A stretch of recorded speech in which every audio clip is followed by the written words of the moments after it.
और रक्षा मंत्री राजनाथ सिंह ने दिल्ली में सिंधी सम्मेलन को संबोधित किया। राजनाथ सिंह ने कहा कि आज सिंध की जमीन भारत का हिस्सा भले ना हो, लेकिन सभ्यता के हिसाब से सिंध हमेशा भारत का हिस्सा रहेगा।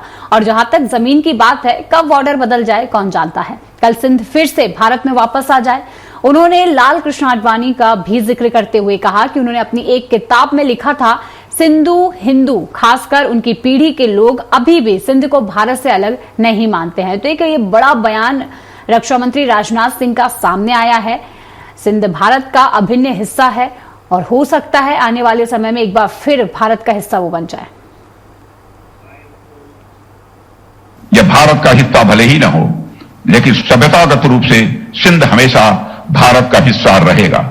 और जहां तक जमीन की बात है, तो बॉर्डर्स तो बदल सकते हैं, क्या पता कल को सिंध भारत में फिर से वापस आ जाए। जिन्होंने सिंधु नदी को पवित्र माना है, हमेशा हमारे वो अपने रहेंगे, वो चाहे कहीं भी हों।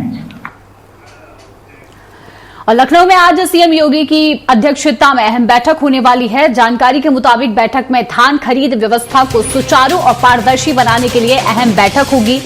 मुख्यमंत्री योगी आदित्यनाथ इस उच्च स्तरीय समीक्षा बैठक की अध्यक्षता करेंगे, जहां बैठक में धान खरीद के वर्तमान प्रगति, किसानों को समय पर भुगतान, खरीद केंद्रों की व्यवस्थाओं और शिकायत निवारण तंत्र को लेकर विस्तृत चर्चा होने की संभावना जताई जा रही है। तो बता दें कि किसानों को समय पर भुगतान को लेकर खास चर्चा हो सकती है।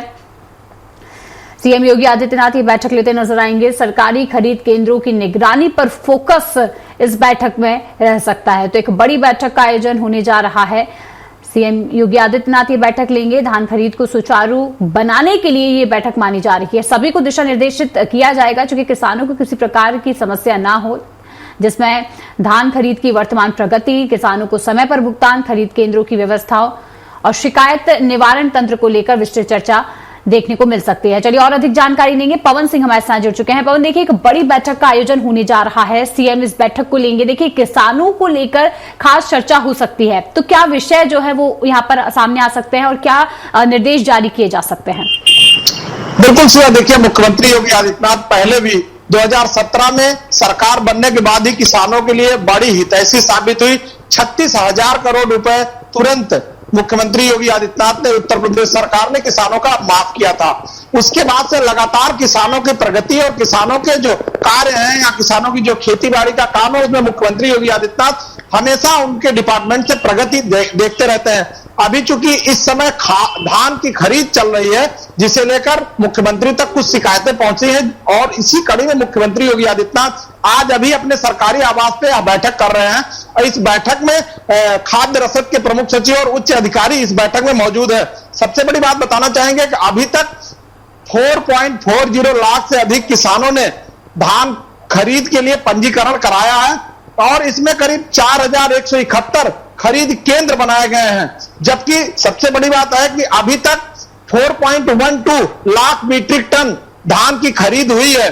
क्योंकि मुख्यमंत्री योगी आदित्यनाथ ये चाहते हैं कि जो किसानों के धान की खरीद हो, उनका जो उचित मूल्य है वो मिले, और उनके जो धान की खरीद है उसका जो भुगतान है 48 घंटे में किसानों के खाते में पहुंच जाए। क्योंकि इसे लेकर बहुत सारी त्रुटियां आ रही हैं, कहीं विलंब हो रहा है, तो कहीं से कुछ शिकायतें आई हैं।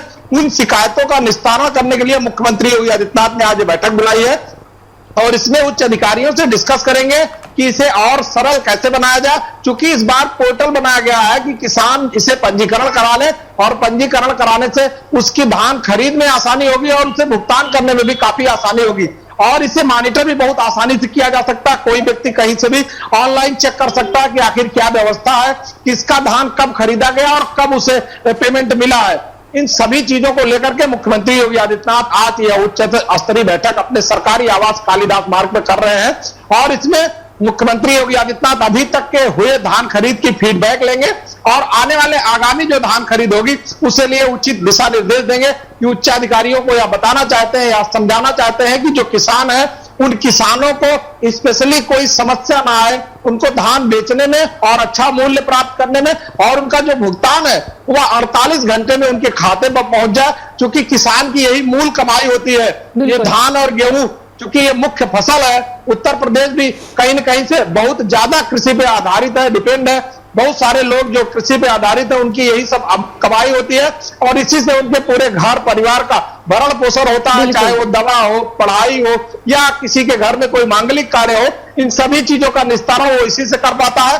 और धान बेचने के बाद अगर उसे इंतजार करना पड़ता है तो उसकी बहुत सारी समस्याएं बढ़ने लगती है और वो सेठ साहूकारों से कर्जा लेने लगता है, जिससे वो हमेशा कर्ज के गर्त में जाने लगता है। बिल्कुल पवन, देखिए, और किसानों के हित में ही बड़ी बैठक है, उनके लिए जो फैसले हैं वो आज लिए जा सकते हैं, तो देखना होगा कि अब क्या फैसले जो है इस बैठक के बाद सामने आते हैं। तमाम जानकारी के लिए आपका धन्यवाद।